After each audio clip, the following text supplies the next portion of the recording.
Hello, everybody. My name is Christopher Saunders, and this is the Connecticut Sports Talent Show, where we talk all things talents in Connecticut. And I'm pleased to have back on a guest, which did not have him on last year, but it's always great to be able to talk with him, and I'm glad he's able to save some time after a big win yesterday against Berlin to come back on. The head coach of the Simsbury Trojans girls basketball program, Coach Zullo. Coach, thanks so much for being able to come on. I appreciate it. Thanks for having me again, man. Looking forward to it. Coach, you and I were just talking about last year, and as far as the season, you guys were fantastic. I mean, I think you were the number two seed in Class L. You had a bye. You were able to get all the way to the semis. You played against a very good Notre Dame Fairfield team and just came up short. But a Trojans team for the obviously expectations are always high because of what you and the team do every single year. Just kind of give a little bit of feedback about last year if you can. Yeah, we thought we had a chance to have a good year last year. We had some great senior leadership and a lot of talent in our junior and sophomore class last year, and it panned out pretty well for us. Obviously, we had a great regular season, 18-2. Had some really good wins throughout that stretch, going down to Ridgefield and beating them, and they were ranked in the top 5 at the time. Had a really good run in the CCCs, and we were excited to see what we could do in the state tournament in the conference tournament. Uh, and we made a run. Mm-hmm. We were really excited about that. It felt like we had one more step to take coming into this season, Mm-hmm. and we thought we could make some things happen to give us that opportunity. And I think that we have. I'm sure we'll talk about that as we go here. But yeah, it was a great experience. It was the furthest that any Simsbury girls team had ever made it. But we're hungry for a little more this year. Coach, before we get into this year, being able to follow the team last year as much as I can, and it was a shame I couldn't call the championship game, and it was Notre Dame Fairfield. But hopefully, maybe this year, Yeah. maybe that could be different. But the one thing I noticed about your team last year, was that you guys were able to win in multiple ways: high scoring, low scoring, kind of in between. I remember talking with you a little bit last year. Some games were ugly in terms of just a lot of turnover, sloppiness, just not the day. But you guys were able to, to pull away and find a way to win those games. Did that really impress you too, being able to see your team win in multiple ways? Yeah, it's. I'm glad that you noticed that and brought that up. It's. You know, I don't think what I'm about to say is anything revolutionary. It's just what we do, and I'm sure there's others that think the same way and do it the same way. But what I noticed when I started coaching, I was just like everybody else. I think in that, hey, let's play fast. Let's get it up the sideline. Let's do this and that. It's the most fun way to play for everybody. But I started kind of noticing right away that the types of players that we have in Simsbury and the skill sets and the depth or lack thereof on a year-to-year basis, like we're fighting a losing battle just doing the same stuff everybody else does. And so we tried to kind of create our own thing because we had really smart kids and our program's really small, but the ones that stick around are very dedicated to what we're trying to do. So we try to make you do what you don't work on every day. And we don't do it through a crazy scheme. We play man to man, Mm-hmm. but we'll take away one or two of your players in a certain way with specific matchups. We don't switch anything. Everybody knows exactly who they're going to guard for 32 minutes. And we teach how to get better at defending those individuals over the course based on their tendencies and what they do. Mm-hmm. And we try to make like you could go as fast as you want and practice for 2 hours every day and get great at that, but we're not going to let you do it. So our question is, what are you going to do when you have to do something else when you play against us? And if you're a team that really, really slows it down, we have a way of going up tempo at least a little bit to try to make you uncomfortable there. So that's our goal. We try to do what you don't want to do and what you haven't worked on and see how you react. It's almost like in football terms with Bill Belichick, where he makes quarterbacks, opposing teams play with their left hand. Go to, like you said, you stick to, just like his defenses, they stick to their assignments. They know what they're supposed to do. They don't stray away. It sounds like from what you're saying is whatever is dictated as far as this is the game plan, it's going to stay that way. And if we stick to it, which you have shown over the course of your years with the program, there are results to sticking with what I am telling you. Yeah, exactly. And you know what? Sometimes it falls on its face. And you have to be willing to deal with that. I would say once a year, at least, some years twice, usually not more than that, Mm-hmm. believe it or not. But where we say, you know what? We're going to make that kid do this because we haven't seen it all year. Mm-hmm. And if she does it, we're going to shake her hand after the game and say, great job. But that's kind of what we go out thinking and trying to do. And we commit to it really, really hard. And if Mm-hmm. something's not working, we'll try to make adjustments.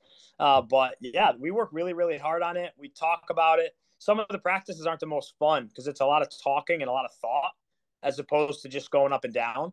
Mm-hmm. But when it works, you feel why you did all that, right? When you know a team can't get a shot off or they're only getting them for the wrong people Mm-hmm. and you're executing, getting the shots you want, you know you've put yourself in a pretty good position. So that's what we try to do. Well, it's good though, coach, that the communication part. I mean, I could tell you just from being in the gym and broadcasting as many games as I have, the best teams that I've seen are constantly communicating and Mm-hmm. talking. It's like, to have the communicative ability to be able to know exactly where to be. It's one thing if they played a long time and they don't have to talk as much. Okay, that's fine. But teams that talk and it's constant, I feel like you can get the most out of the players, but also too, they know where to go at certain points because they are talking to each other. They know what to do. Yep. Yeah, you can't. I try to we tell this to young kids all the time and work with them, and we'll just tell them pick a word and say it. Like if you don't know what to say, pick a word and say it to get yourself used to talking out there. Sports are more fun when you talk. Yeah. Sometimes you can talk yourself into knowing what to do, right? And one of our plays that we run, this is something I do with some of my young kids every year. So Mm-hmm. we run the flex. Everyone that listens to this will know what that means. It's an offense from the 60s, basically. And everyone hates it. Nobody likes to run it these days. You'll see teams run a variation of it, usually for one or two passes. We'll run it for 15. And it's one of the things that gets us where we are. But everybody has to know that to play for us, and they have to start learning it from an early age. And we'll have players go through it by themselves. It's a continuity, so you're doing the same thing. And I'll demonstrate it where I will run through the whole offense by myself with a fake ball, and I have to yell out what I'm doing each step, and I'll go through it like 5 times. And then we try to have each kid go through and do that. And, but to talk themselves into it, you know what I mean? Say, oh, wow, try it without talking, then try it with talking and see how you do. And they always do better when they talk. And it's just one kind of little simple rule of communication, right? You can even talk yourself into it. So, Coach, I love that. I have to, if I can ever get to a practice, I would love to see that because that sounds pretty man, cool. I'm not going to lie. anytime, man. You'd have fun watching that one. So, coach, as we look towards this season, I know you guys have already played one game, but refresh my memory a little bit as far as the players that are coming back. I know you said you lost a couple players to graduations, but Mm-hmm. Simsbury always seems like it's the next woman up mentality. Okay, player goes, next player steps in and does the job, or the group itself makes up for the loss of talent. So, what's coming back this year for the Trojans? Yeah, we lost two great leaders last year, and they were good for us on the court as well. We have our 4 leading scorers back. 3 of them were all conference, and if one of them wasn't our team last year, the fourth would have been all conference. It's just hard to get 4, especially the CCC. So 4 double-figure scorers back. One of our players, Lauren Sabia, was all state last year for Class L, and she's a senior this year. Faye Mhm. Kaplinski is our power forward, but she can handle the ball. She can shoot. She can do a little of everything. We actually run everything through her. I mean, she is our calm down. She might only score 8 to 10 a game, but she impacts everything that we do. And Mhm. she's one of the best post defenders in the state. And then we have 2 juniors that scored double figures last year. Olivia Jarvis, who's just a super athlete. She's up on the rim when she jumps, pretty close at only 5'10". And then Amanda Gallagher, who scored 23 last night in our opening game. She was our leading scorer. So those 4 are the ones that people know about. Mhm. We also have Maura Hughes, who's another senior who is just a tough, hard-nosed defender. We're down right now to some injuries. Happens to everybody, and she'll be stepping right into the starting lineup. And we have complete faith that she's going to do a great job. And then we have 2 kids back that were injured all last year, actually. Reese Willison is 5'10", absolute Division I athlete. She's actually going to Williams to play soccer and lacrosse, which is awesome. And so she chose the D3 route, but she gets to play two sports. And she's going to be one of the best defensive players in the conference. People are going to find that out pretty quickly, I think. And then Sammy Lombardi missed the whole year with injury last year. She's a shooting guard, and she's going to come off the bench, and she can really shoot. So, out of those 7, 5 seniors and 2 juniors, we're an upper class program. Mm-hmm. And we're excited to see what we can do. So, and with all those players back, I mean, you would know better than me, especially with talking with them. Do they feel like that being so close to getting to Mohegan, and let's be fair, they lost to a very good team that eventually won the championship. So it's not like they lost to a team that got scraped in the championship game. That didn't happen. But do they feel like that they were that close, and that, the drive, the hunger, the itch to get back there, to finish the job, to avenge in some ways what could not have been done last year? Do you feel like that's kind of there, or is there? Yeah, we made a decision together this year. I made it a long time ago, but I wanted the kids to want it too. And so I asked them what they wanted, but we want to win a state championship this year. That's our goal. And we want to put it out there. We want to say it, and we don't want to be scared of it. Mm-hmm. We want to put it out there and not be afraid to fail, not be afraid of the disappointment, but we want that to be our goal. And so that's what it is. We want to win a state championship. And that's every decision that we make right now. Mm-hmm. Everything that we're doing is with that goal in mind. And we may do things right now that may not be the best things for us to win a certain game, but we think it's the development that we need to take the step that we need to take. We don't want to lose any games, don't get me wrong, but we have a really hard schedule, and we don't want to do something gimmicky that doesn't allow us to develop as much as we think we can. And so right now we are full out focusing on developing with that one goal in mind. So, and you mentioned too the schedule. I mean, the CCC, for all sports is always very good. Obviously, in girls basketball, I mean, off the top of my head, E.O. Smith, you've got East Hartford, Middletown. I'm sure there's others too I'm forgetting. But yep. I almost feel like you get through that gauntlet and you talk about your conference tournament. You get to the states and it's like, you could take a breath for a second, because not to say that the teams you're playing are not comparable. They're always tough in states, but you're battle tested in the CCC. Yeah. I know I talked to Mark about this a little bit last week too. And, last year, 3 out of the 4 semifinalists in Double L were CCC. 3 out of the 4 semifinalists in L were CCC. And the team that gave Sacred Heart Academy the best run last year, if you go back and look at the scores leading up to the Double M tournament, go look at the Berlin Sacred Heart score. It was like a 2-point game with a minute left. Berlin almost knocked them off at Sacred Heart and kept the game in the 30s against them.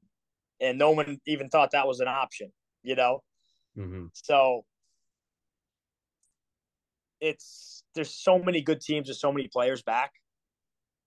And the way that they do the schedule right now, I don't know if you guys talked about this last week at all, but they changed it going into last season, where we've always had somewhat of a tiered schedule where you play crossovers against teams that have similar record to you, but they kind of upped the ante last year. So every year they take your records from the 2 previous years and they rank us 1 through 32. So your CCC records. Correct. And so we play everybody in the CCC West once, but then 7 of our other games. So we're in tier 1 because we've had good records. So we play the other 7 best teams in the conference in our crossover games. So instead of random crossovers this year, we're playing E.O. Smith, Windsor, Newington, East Hartford, Southington in extra time, Enfield. We have Friday, who has everyone back just about from a state semifinal team. So we're playing all the best other teams. And this year, it just so happens that all the best other teams, none of them got decimated to graduation. So everybody's good, and it's going to be an absolute war. So I almost feel like, Coach, in some ways, and I forgot to mention Newington, especially since I had Mark on last week. So yeah, shame on me. I'm sure he'll watch this and throw something at me. yeah.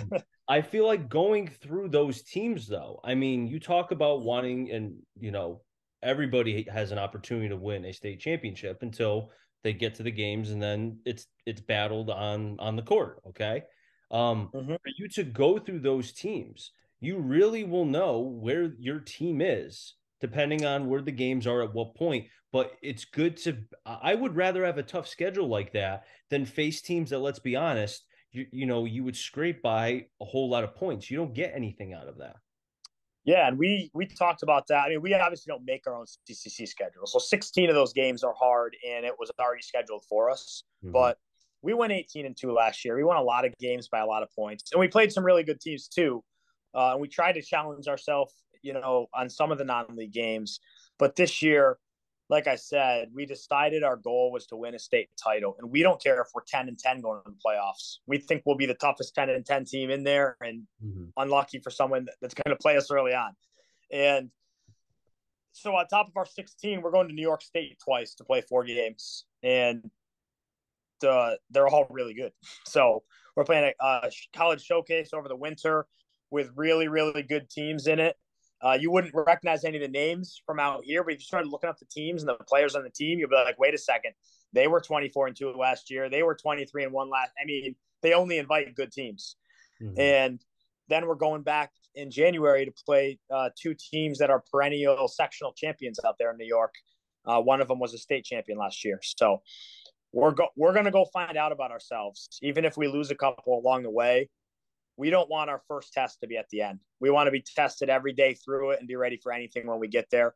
And people always say that, and it's so true.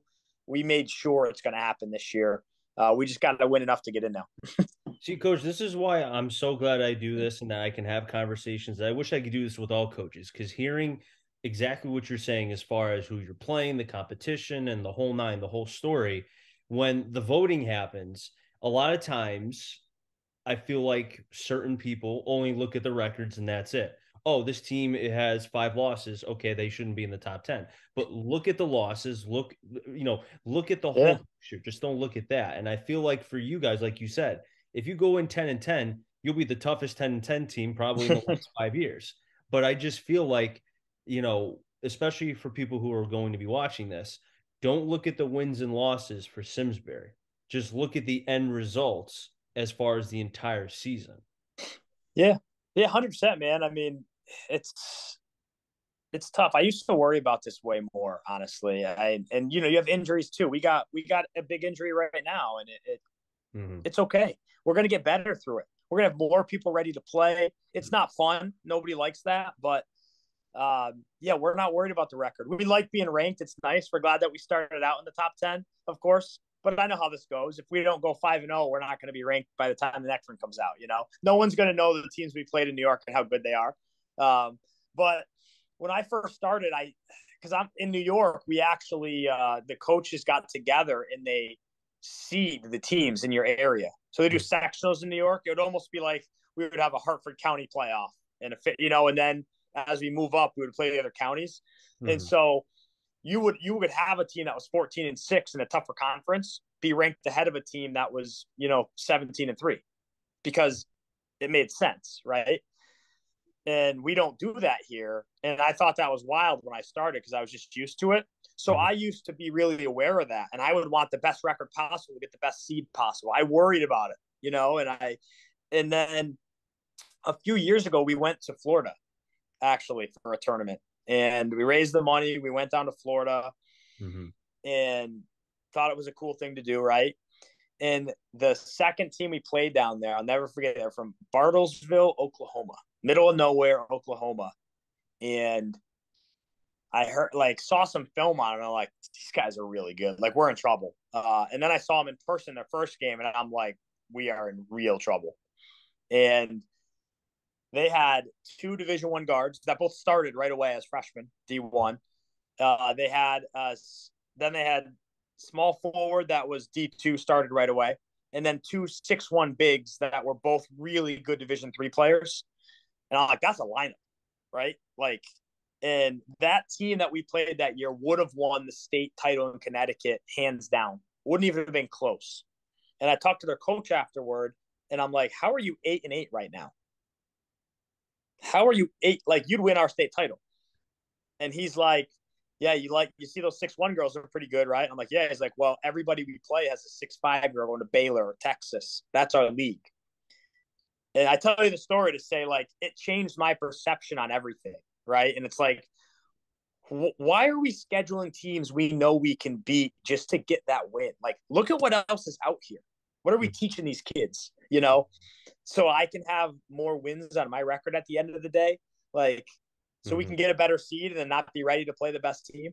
And so it's kind of flipped ever since for me that we want to go and play the teams that are going to challenge us and see what else is out there and just give the kids a different experience. So It's kind of so crazy. funny. It's so funny that you mentioned that, Coach, because I heard all nothing but that as far as on the football side of seeing because I know the alliance and being able to cross games and such. People love that, and the NVL and the Pequot does not want to cross games. They only want to stay within their conference, and people Yep. want them to go outside so they can compete against the best. If they want to be able to say they're the best, go out and play the best.